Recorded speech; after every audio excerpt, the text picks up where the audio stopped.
پڑھا لکھا شخص کس کو کہتے ہیں؟ کیا جس نے میٹرک پاس کیا ہو وہ پڑھا لکھا ہوتا ہے، یا جس نے ایف ایس سی میڈیکل کی ہو اس کو پڑھا لکھا کہتے ہیں، یا جو F S C non medical ہے وہ پڑھا لکھا کہلاتا ہے؟ نہیں۔ یا گریجویٹ جو ہو گیا اس کو ہم پڑھا لکھا کہیں گے؟ نہیں۔ کیا ایک ماسٹر ڈگری ہولڈر کو پڑھا لکھا کہیں گے؟ نہیں۔ کیا ہم ایک فلاسفر کو پڑھا لکھا کہہ سکتے ہیں جس نے M Phil botany, M Phil psychology, M Phil literature یا کسی بھی ڈسپلن میں کی ہوگی اس کو پڑھا لکھا کہیں گے؟ نہیں۔ کیا ہم ایک doctor P H D holder کو پڑھا لکھا کہیں گے؟ نہیں۔ کیا ہم کسی وکیل کو پڑھا لکھا کہیں گے؟ نہیں۔ یہ ساری پڑھے لکھے کی ڈیفینیشن نہیں ہے، میں اپنے الفاظ میں ان کو ڈگری یافتہ کہتا ہوں، میں پڑھا لکھا نہیں کہتا۔ میں یہ بات کیوں کرتا ہوں؟ میرے پاس اس کی دلیل ہے، اور میں ہمیشہ کوشش کرتا ہوں کہ لاجک سے بات کروں، کیونکہ لاجک کو آپ ٹھکرا نہیں سکتے۔ تو لاجک کیا ہے پڑھے لکھے کے؟ یاد رکھنا کہ پڑھائی کا تعلق کسی انسٹیٹیوٹ سے نہیں ہوتا۔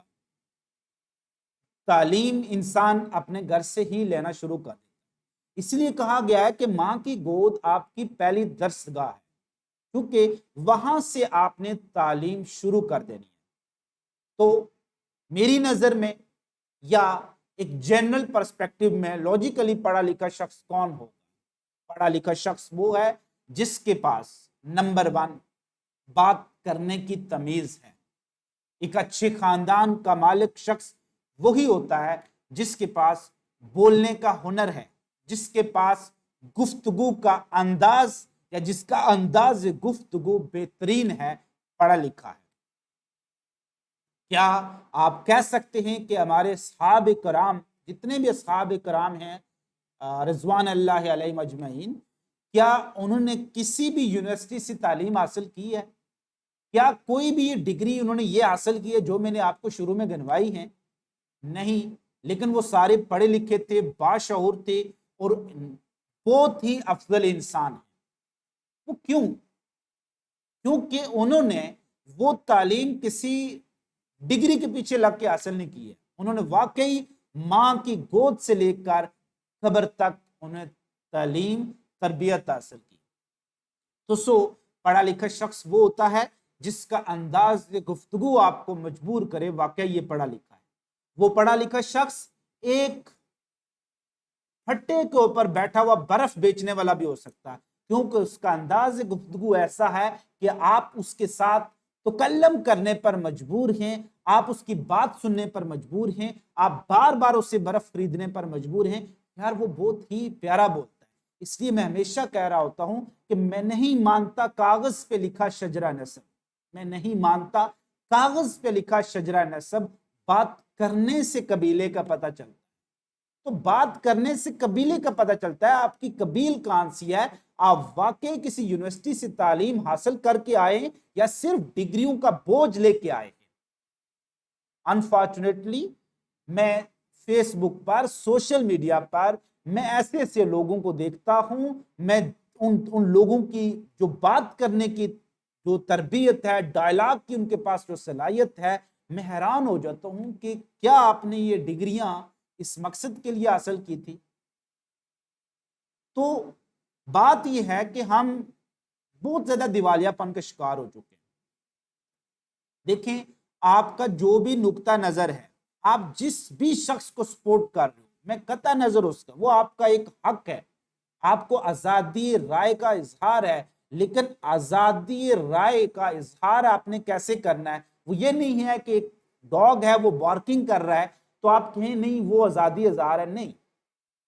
دیکھیں، آپ نے ایک انتہائی مہذب انداز سے اپنا موقف بیان کرنا ہوتا ہے، اور ایک لاجک کے لحاظ سے دوسرے کے موقف کو سننا بھی ہوتا ہے۔ انفارچونیٹلی بہت ہی ناشائستہ الفاظ پڑھی لکھی کمیونٹی یوز کر رہی ہے۔ ہم ان کے نام کے ساتھ لکھیں تو ڈاکٹر لگا ہوتا ہے، وہ انجینئر لگا ہوتا ہے، وہ کوئی پی ایچ ڈی اسکالر ہوتے ہیں، لیکن ان کی فیس بک وال پر دیکھ لیں، پوسٹیں ان کی دیکھ لیں، ان کی شیئرنگ دیکھ لیں، ایسی سی گھٹیا سیاسی لینگویج، مذہبی لینگویج، یوز کر رہے ہوتے ہیں کہ پھر مجھے لگتا ہے کہ واقعی انہوں نے ڈگریاں لی ہیں، انہوں نے تعلیم نہیں لی ہے۔ اگر انہوں نے تعلیم و تربیت لی ہوتی تو واقعی ان کی سوچ، ان کی پوسٹ، ان کا کمنٹ وہ بتا رہا ہوتا کہ وہ پڑھے لکھے شخص ہیں۔ تو میں ایک ریکویسٹ سب سے یہ کر رہا ہوتا ہوں کہ بحیثیت استاذ، معاشرہ تبھی تباہ ہوتا ہے جب ہم اخلاقی دیوالیہ پن کا شکار ہوتے ہیں، کیونکہ اخلاقی دیوالیہ پن سب سے پہلے ہے اور اسی دیوالیہ پن سے باقی سارے دیوالیہ پن نکلتے ہیں۔ آپ اخلاقی طور پر کرپٹ ہیں تو آپ فائنینشلی بھی کرپٹ ہوں گے، آپ ریلیجیسلی بھی کرپٹ ہوں گے۔ تو سو اپنے اخلاق کو بہت بہترین کریں۔ سب سے پہلے آپ کی زبان ہے، اس کو بہت اچھا کر لیں، بہت اچھا کر لیں۔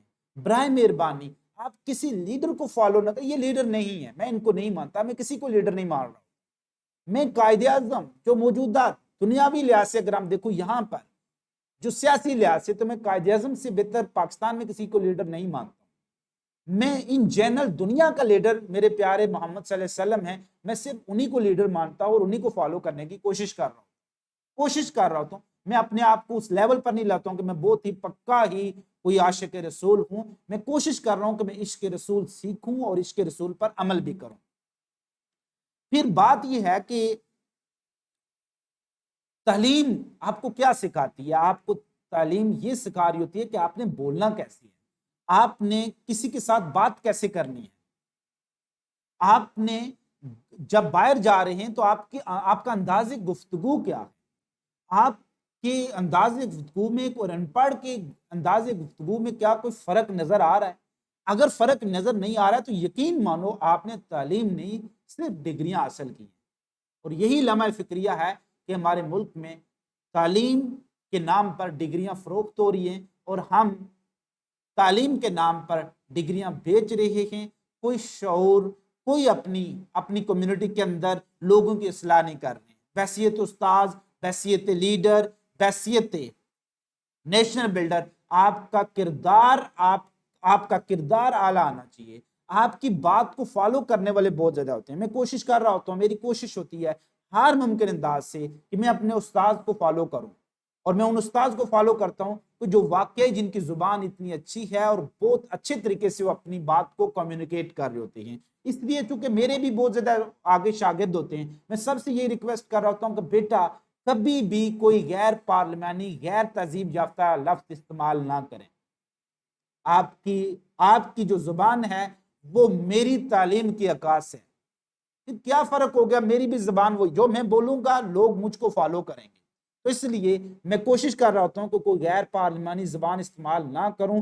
ہاں جہاں پر اگر میں نے کہیں کی بھی ہے تو میں دل سے معذرت خواہ ہوں، میں اپنی اس غلطی پر معافی چاہتا ہوں کہ اگر کہیں میں نے یہ غلط الفاظ یوز کیے ہوئے ہیں جو آج کل لوگ سیاسی اختلاف کی بیس پر یوز کر رہے ہوتے ہیں، مذہبی اختلاف کی بیس پر یوز کر رہے ہوتے ہیں۔ آپ کسی کو کافر نہ کہیں، کسی کو غلط نہ کہیں۔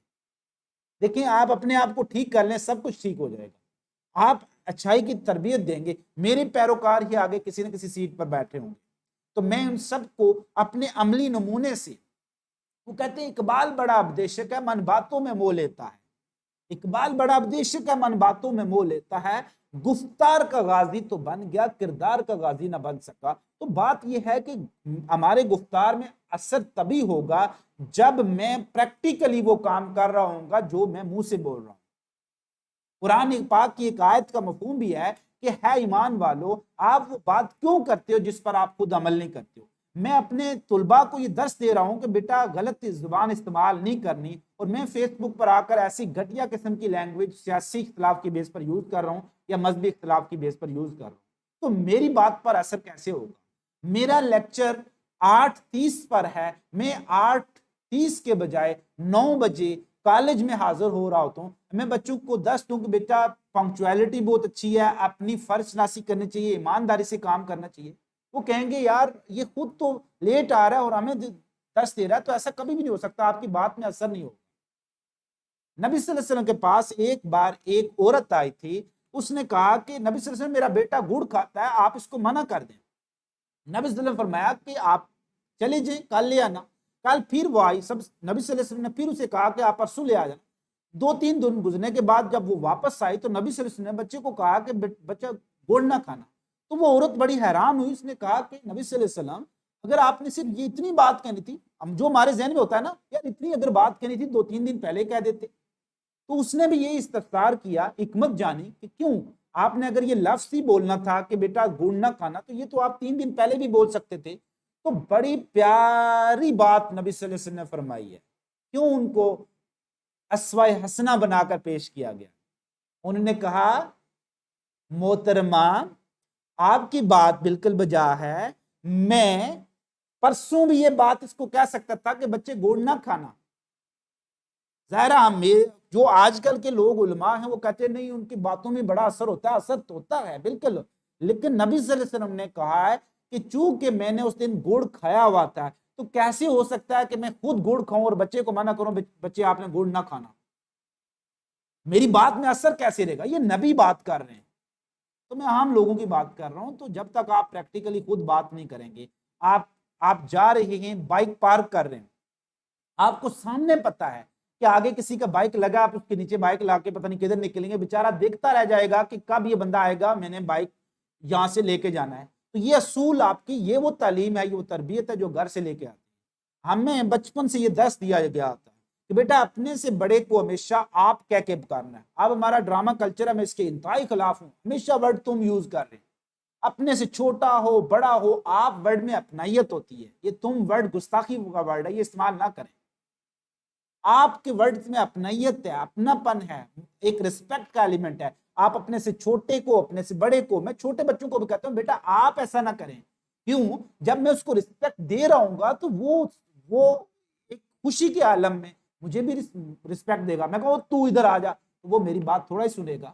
تو ہمارے اندر بات یہ ہے کہ ہم پریکٹیکلی ہر لحاظ سے دیوالیہ پن کا شکار ہیں. میں قانون کی وائلیشن کرتا ہوں، میں سگنل جو بلاک کرتا ہوں، میں سگنل کو توڑتا ہوں، اور جب میرا چالان ہوتا ہے تو میں کونسلر، ایم این اے، ایم پی اے اپنے دوست فرینڈ کو کال کرتا ہوں. میں کرپٹ ہوا نا، کیونکہ میں کرپٹ کو سپورٹ کروں گا. اب اگر میں پوسٹ پر ہوں گا، نہیں میں کہوں گا نہیں اس کا چالان کرو، ڈبل کرو، کیوں اس نے وائلیشن کی ہے.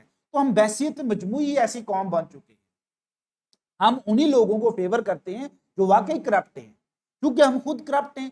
ہم کرپٹ کو سپورٹ کریں گے تو کرپٹ بھی ہمیں بچائے گا نا.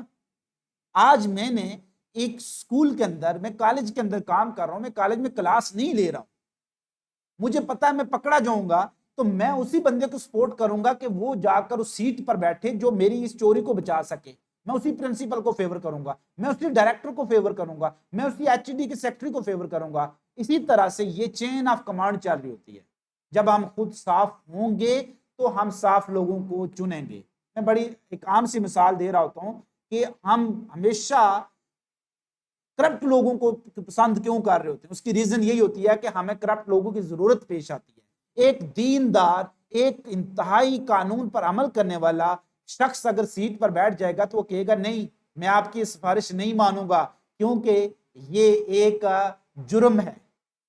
تو پھر ایک صاف بندہ میرے جرم میں میرا ساتھ نہیں دے گا، اس لیے میں اس کو سپورٹ نہیں کرتا ہوں. تو چاہے اے کو سپورٹ کر رہے ہیں چاہے بی کو سپورٹ کر رہے ہیں، ہم کرپٹ کو سپورٹ کر رہے ہیں. آپ دیندار لوگوں کو دیکھ لیں، ان کی پارٹیوں کے کیا حال ہے ملک میں. میں سمپل بتا رہا ہوں آپ کو. جماعت اسلامی کے جو لیڈر ہیں، جو سراج الحق، سپریم کورٹ نے بھی کہا کہ اگر ہم صادق و امین کا ایک وہ واقعی صحیح معنوں میں تشریح کریں تو صرف ایک بندہ وہ اس پر عمل ہے، لیکن آپ دیکھیں اس کو ووٹ کون، کتنے لوگ دے رہے ہیں ان کو ووٹ. تو یہ صورتحال ہے کہ ہم کسی نہ کسی جگہ پر ایک کرپٹ کو ہی فیور کر رہے ہوتے ہیں، چاہے اے کرپٹ ہے یا بی کرپٹ ہے. تو تعلیم کیا ہے؟ پہلے آپ نے خود عمل کرنا ہے، پھر آپ نے اپنی اس تعلیم سے ثابت کرنا ہے واقعی آپ تعلیم یافتہ ہو. چاہے آپ کسی سے بات کر رہے ہو، چاہے آپ گاڑی پارک کر رہے ہو، چاہے آپ ٹریفک میں روڈ کراس کر رہے ہو، چاہے ہاسپٹل میں کام کر رہے ہو، چاہے آپ وکیل بن کے کام کر رہے ہو، تو تعلیم آپ کی وہاں شو ہوگی، آپ کے رویے سے شو ہوگی. امید کرتا ہوں آپ کو یہ ویڈیو پسند آئی ہوگی، اور اگر آپ کو یہ میری بات پسند آئی ہے تو اس کو شیئر ضرور کریں. اپنا بہت زیادہ خیال رکھیے گا، خوش رہیے گا، خوش رکھیے گا، دعا میں یاد رکھیے گا. اللہ حافظ. اللہ نگہبان.